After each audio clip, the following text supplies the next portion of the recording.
Nina Simone was great. It's very interesting. Even our dear sister Beyonce got to bring now her whole culture when she goes to white spaces in Homecoming. I like that. Don't show up by yourself to be the isolated, successful black person. Bring with you your mama, your daddy, your grandparents, all the folk who shaped you. You don't have to agree with all of them. You don't exist without them. They empower you. Bring the 200 people band and let them groove. Link to your tradition. You're going to be the queen bee, but you're going to be part of a tradition. Beyonce got something to say at the very highest level. We got critiques of the sister on other things, but lo and behold, she's bringing Nina and Audre Lorde and W.B. Du Bois. She's bringing some folk. When she's bringing those brothers and sisters with those instruments, with that movement, stylizing space and time with their bodies and the music, she's bringing the rich tradition of what opposes racecraft, what opposes white supremacy, connected to a critique of capitalism, a critique of empire, a critique of patriarchy, so that it has that universal scope, but is specifically grounded in a courageous witness informed by a systemic analysis that is very critical of the Harvards and the Kennedy schools and other sites of ruling class formation in the American empire. And it does that in such a way that it doesn't trash those organizations as organizations. It trashes them when they produce people who deploy power in such a way that it subordinates Roma, Dalit, Jews in France, Palestinians in Gaza, the whole gamut. And that's the best of any institution. Kennedy School, Harvard, on the block, barbershop, beauty salons, mosques, churches, synagogues, revolutionary communist parties. I see my brother got Barbara Vick there. Love you, brother. The best is always in solidarity with those who suffer because they're willing to fight. This ain't no matter of some crocodile tears. I stand in solidarity. Could you pass the tea, please? No, that's crocodile tears. Solidarity is enacted, being a hope, not just talking about it. That's the challenge. That's why this is such a exciting evening, especially a perfect place for me to be with the death of Brother Martin at 88 years old. Can we give it up for Martin Kilson? Absolutely. Love you, Brother Martin. Never forget you.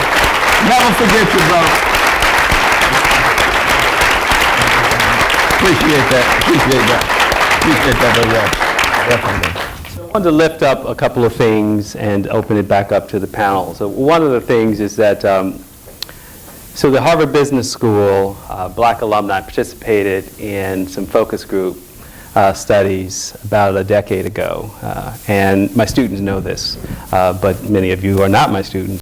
I think to echo a point that Dr. West just said, and that is that when they were asked by a journalist about what they would recommend as the rules of success to be essentially for other African Americans who would one day come to places like Harvard, get business degrees, so on and so forth, they listed these top 10 rules, and 8 of them basically were some variation of a similar theme, which is work hard, be ambitious, spend time with successful people, cultivate allies, this sort of thing. Number 9 essentially said believe, and believe was essentially believe in the possibility that you can be successful, and that anyone who thinks that race is going to get in the way of their success is not going to be a successful person. So this would fall into the Oprah category of self-empowerment at all costs. The last was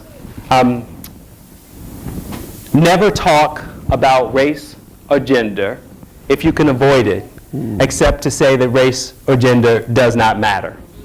Wow. So you have to think about that. Let that sit in with you for a minute.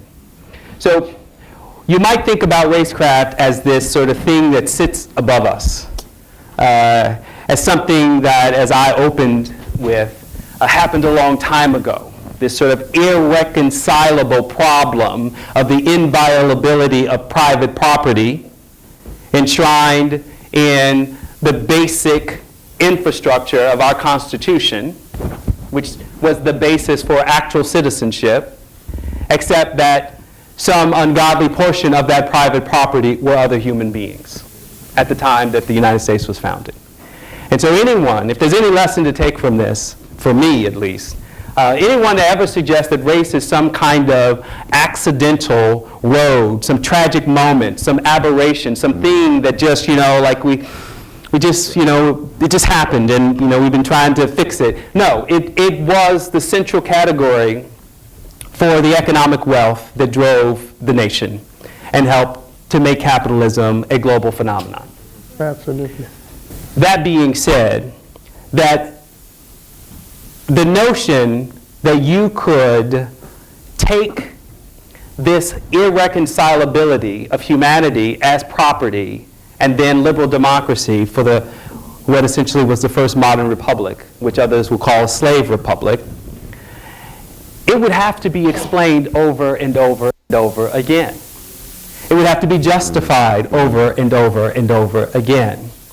And that those who would contribute to justifying it would also themselves be among the most successful black people in this country is exactly why racecraft is so compelling. Because if the most successful among us can then tell others, don't talk about race if you can avoid it because it does not matter, that is racecraft. Yes, Absolutely. So don't walk away from this thinking it's an abstraction or that it's something that happened a long time ago. That the rules of success are published in the appendix of a book called The End of Anger by Ellis Coase. And you can go on Amazon and make it a study group. Focus on it. Okay, to put it back to the panel. So Magda, you mentioned the tropes of criminality, which are ways of saying these people are dangerous and therefore undeserving, or these people don't want to learn or can't learn and therefore are undeserving. So the version of that in the United States is the achievement gap, which is a racist construct. No matter how well-meaning people are trying to use it in the name of educational equity and work, the construct itself is predicated on a white norm against some form of black deviation, which is not tied to structural racism, but is tied to something going wrong in the home or the attention span or the neighborhood, but it's something that essentially inheres in the body or the community of the person who is not failing to live up to some measure. And then, of course, crime rates. And the thing that I want to put back in the conversation is I want to talk about global white nationalism in this moment. Because one of the things that I've learned just in the last couple of years is the success of citing educational achievement gaps and crime rates in recruiting white moderates in particular, and some white liberals in America, to white nationalist thinking. And I use thinking in particular because I'm not committed to being a card carrier or someone who goes to a tiki torch march, but simply to say that there are many people, even who vote Democratic or used to vote Democratic, who have been swayed by at least the core idea that black and brown people in America are broken and threatening and undeserving, and maybe this concern about whether or not they are capable of leading America into the future is something that bridges the gap between alt-right movements and their concerns about Syrian immigrants and North African immigrants and other immigrants from the global south moving into Europe. So I just want to mess with that global phenomenon because we are hearing these messages play out right in front of us, and they don't just live in the hearts and minds of people who self-identify as white nationalists or white supremacists.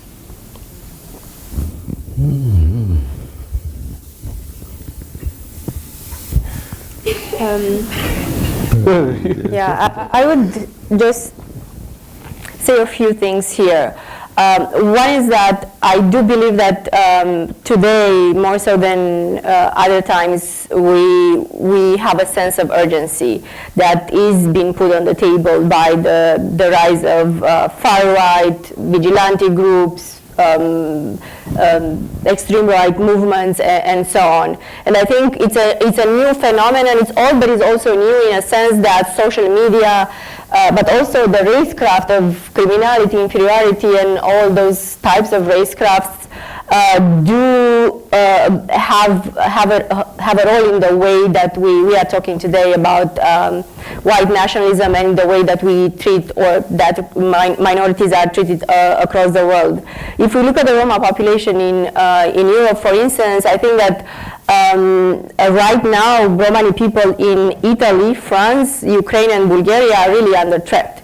And they are under threat because the racecraft of criminality, or more so this idea that Romani people kidnap children, and I think that some of you may have heard this whole conversation about, oh, take care of your children, gypsies will steal them. But this has become so powerful in Europe that it led to violent attacks in France, and this idea of criminality led to the killings of 3 young girls. They were burned alive in Italy, then to the killings of young people in Ukraine, the killings of young girls, Romani girls shot in their head in Greece. So there is a lot of that, and it is much more violent, and social media does play a role. So I think from that perspective, perhaps getting back to the idea of solidarity, we do need to think more seriously about how we make this solidarity not just a concept, but rather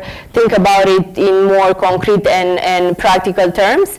And it is an exchange, because oftentimes we think about racism.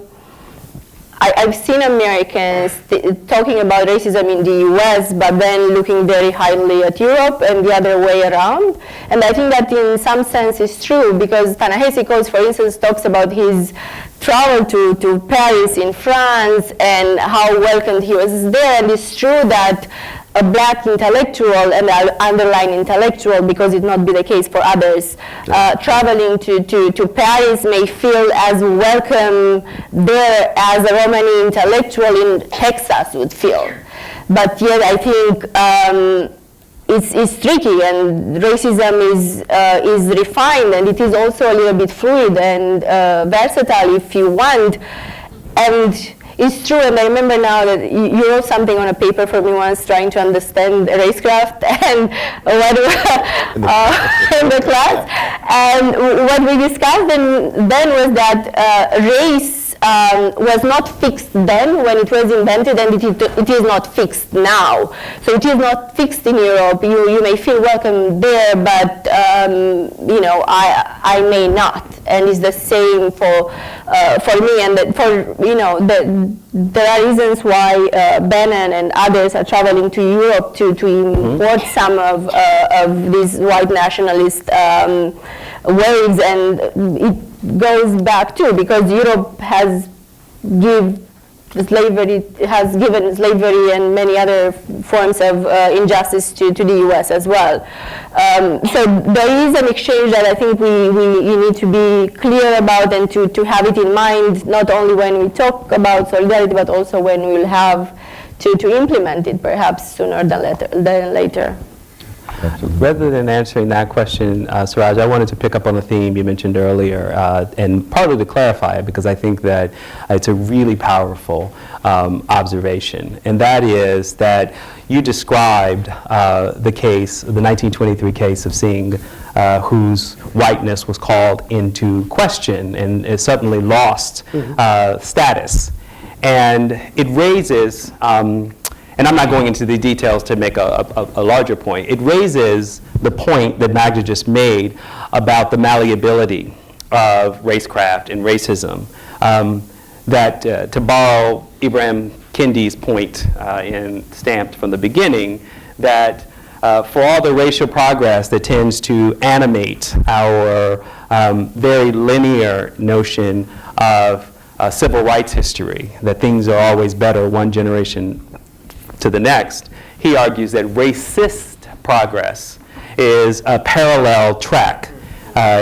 So that you can't just look at, for example, Dr. Kilson's arrival in '69 and Professor West here and me being, patting myself on the back for being the third tenured black professor at the Kennedy School in its history. In the history of the whole Kennedy School. Right. And if we just focus on that, if we just focus on that, then, we say, well, it's slow, but it's steady, right? But of course, the racist progress is all the efforts that drive people like me out of the Kennedy School, and then the long quiet in between the next arrival, and the justification for that. So the degree to which what you have opened up is the possibility for understanding the phenomenon of what we call honorary whiteness and honorary blackness that every immigrant faces in this country, except Western Europeans. And what they are basically offered the choice is the degree to which, based on every social custom and cultural norm that meets them when they hit the door, which can sometimes simply being quiet as racist jokes swirl around you, or as someone identifies you as not like them. And you either make a choice to acclimate yourself or assimilate to this set of choices, or you resist it. And so maybe talk about being a Dalit in a situation where you have fewer options. In other words, it's not just the choices you make, it's also the way your body is received also. Right. Within the liberal context, if you talk somebody, there's always a guilt. And so people are trying to get rid of the guilt. And how do you get rid of the guilt is by having charitable instincts. So you do that by, giving some foundation money, or it's very monetarily engaging, and it's very much of a immediate kind of resolving of a problem. It's not looking at the systemic kind of entrenched problem. And so, the development economics, one of the things badly they did, especially in Africa, was to numberize everything. They undermine the human kind of value and they give numbers. So just I'm throwing the numbers out in that spirit. So the untouchability in India is outlawed. And so if you go and talk to anybody of a sane Indian mind, ask anybody here, many of my Indian friends are sitting here, do they practice untouchability in India? I would say yes. And there is no. So, and where do they practice? The government practices where it recruits manual scavengers in most of the government firms. The sanitary workers in India are still Like socially, how do we construct that? It's everyday life. Our domestic help do not sit on the chairs that we sit on. They sit on the floor. Right. Then we sit on the chair. Majority of Indians that we see will disagree. And I was on a TV panel on a national TV, and that guy was asking me a question, and I said, and this is a survey, 39% of the people living in urban Delhi, the capital, accepted to be practicing untouchability. We don't have problem, we don't have hesitation, we do.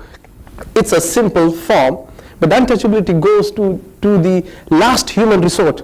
You outcast the person, you ostracize the person. And so when I grew up in this Dalit ghetto. We have ghettos in every cities and every villages. And so these are mostly marked for Dalits or in most cases Muslims. And because these people are impure, they eat meat, and mostly it's a caste kind of segment. And so in my life, I rarely went to the houses of people who belong to the dominant caste. I never knew how their houses were. And so I never knew